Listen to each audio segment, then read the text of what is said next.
And welcome back to Who Would Win, playing catch up. This is actually not even today's Who Would Win. This was Thursday's Who Would Win. And it comes to us from WGMG, who asked the question. Oh, nope, sorry. I already did that one. It comes from Silent Rise, who asked the question: who would win a fight? The Dementors, or a Dementor at least, from Harry Potter's universe versus Pennywise, the dancing clown.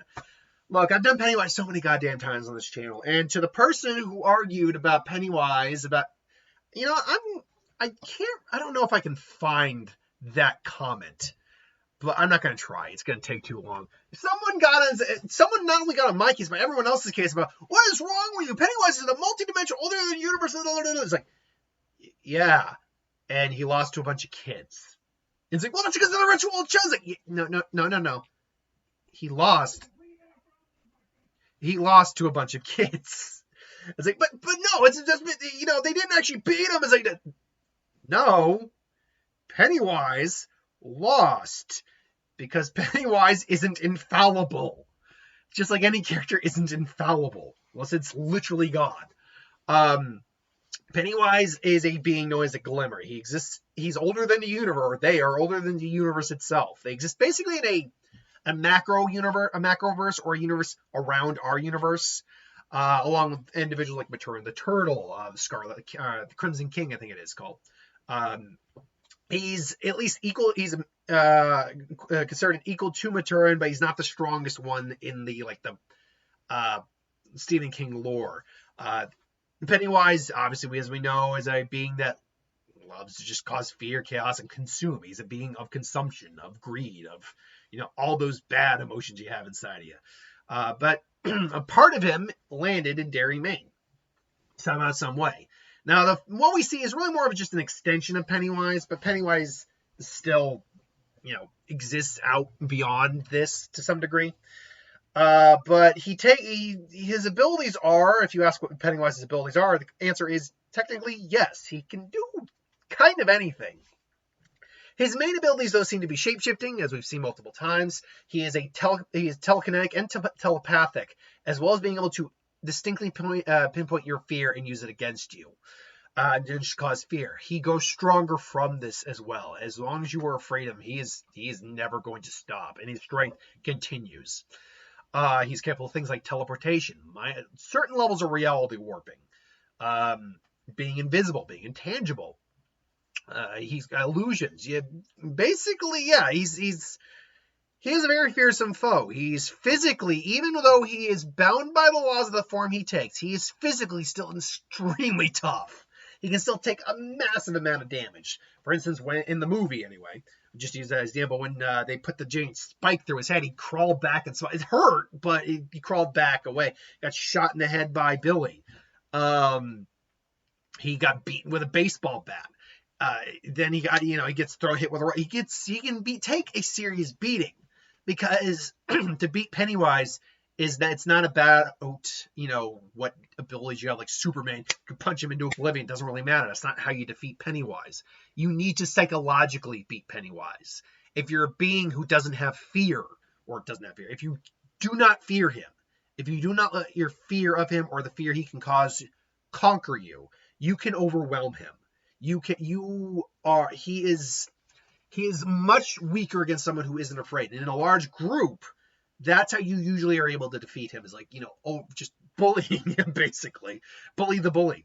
And that's how they ultimately were able to kill him, at least temporarily.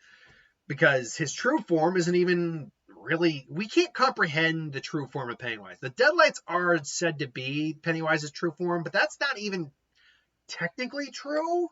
I mean, it is and it isn't. It's very weird. But because at one point, I think, what was it? Eddie looked into his deadlights and saw like this chattering mass of teeth and hair or something like that. But even that's as far as his mind is able to comprehend. Us as people are not able to comprehend these things. Pennywise is equivalent to eldritch horror in the true sense of the term. Our brains can't process this, so we either go insane or die. But the Deadlights are basically that. They're, in essence, kind of the true form of Pennywise. That, in theory, if you were to destroy the Deadlights, you would truly destroy Pennywise. But, nothing has ever been proven to really destroy the Deadlights. Now, Pennywise, though, is not the top dog in any real. He's the top dog in his story to some degree, but he's not top dog even in his own universe, and not in fiction. There are plenty of individuals who are capable of taking him down in fiction. If you really think on it, more than like 10 for a minute, you could think. I can name you probably 10 characters off top, or this is 5, but 10 characters off top of my head that honestly could beat Pennywise. It's not that difficult to actually beat him. The problem is that Pennywise exists in a world where, yes, there are obviously supernatural things, but by all accounts, the world we live in is our world, our real world. It's just now we suddenly have a supernatural entity in it, and we're not capable of processing that. I had an interesting conversation with my girlfriend yesterday about like the whole idea of like angels, because we were watching a Supernatural, and it's like season 4, and the angels are doing their thing, and we're talking about like the whole biblical like depiction of angels. Now our minds aren't able to be able to process that. I'm like, I asked her the question. It was an interesting question. We both kind of thought of it for a bit. Like, what? I know that in theory, this is how in the fictional world anyway, we should not be able to process these things. Like that, our brains will explode, or we'll die, or go insane. But the fact is, we live in a world where we've actually created so many of these fictitious things that I wonder how we actually would comprehend these things if they did turn out to be real, given all the fantasy we have created in our head.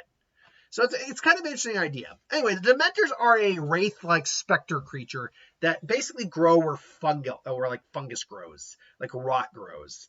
They can spur up. They are among the most foul creatures in the wizarding world. They are capable of flight. They are able to physically interact with things, but they're capable of flight. I don't believe they can become intangible. They're pretty durable, as there is no real method of killing them. They can interact with the physical world, but their most dangerous thing is to suck out the joy from anything. They do not see. They have no eyes. They do not see, but they see an emotional spectrum. They can find your positivity of humans and suck that out and drain the happiness. And yeah, it's actually a very deadly thing, because if a Dementor actually sucks your soul out, known as a Dementor's kiss, it will basically leave you with just an empty husk. You might be like on autopilot, like you might, like if someone puts food on you, you might eat, or if someone puts food in your mouth, you might chew it and swallow and all that, but you'll just be wandering like just an empty husk. It's pretty effed up. They are feared too. Like make great prison guards, but they have no real loyalty to anyone. They will fall in line to like more powerful individuals. Dumbledore was able to basically command them to back the F off. I think they did work with Voldemort. So they're definitely powerful. They're definitely scary, but there are ways to keep them at bay. The Patronus charm. Sorry, 1 second. Avast is letting me know. Whoop. Anyway, so they are vulnerable to the Patronus charm, particularly with the Patronus charm. They're vulnerable to that charm, which is about positivity and light and hope. They do not like the light. That's another thing. They're not very big fans of that. But also, they will fall in line to more powerful individuals. The immediate problem, though, with this fight is that is explicitly stated that they are tailored to the emotional states of humans. They do not read the emotional states of animals the same way, and by and large, do not go after animals, and actually animals can be kind of invisible to them. Pennywise isn't human. Now, he is human. He takes the form of a humanoid, but he's not even a human. Like no form of Pennywise is human, because Pennywise itself is not human.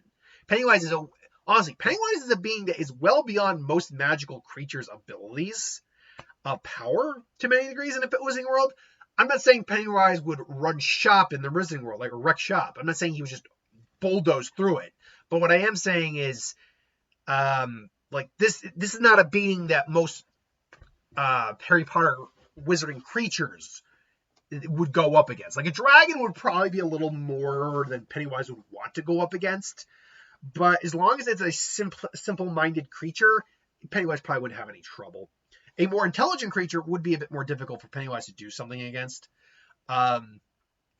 But I guess that let's use the technical. Let's just say, for sake of argument, that a Dementor could actually go after Pennywise and actually notice him and see him and register him.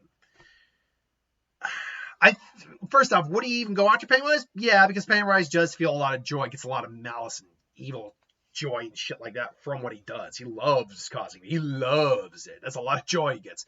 But he also is fit to rage and anger and prone to acts of aggression. But the problem is that the Dementor does not have the snuff does not have the ability to do much to Pennywise. Now, granted, I don't think that deadlights would affect the Dementor because Dementors don't have eyes.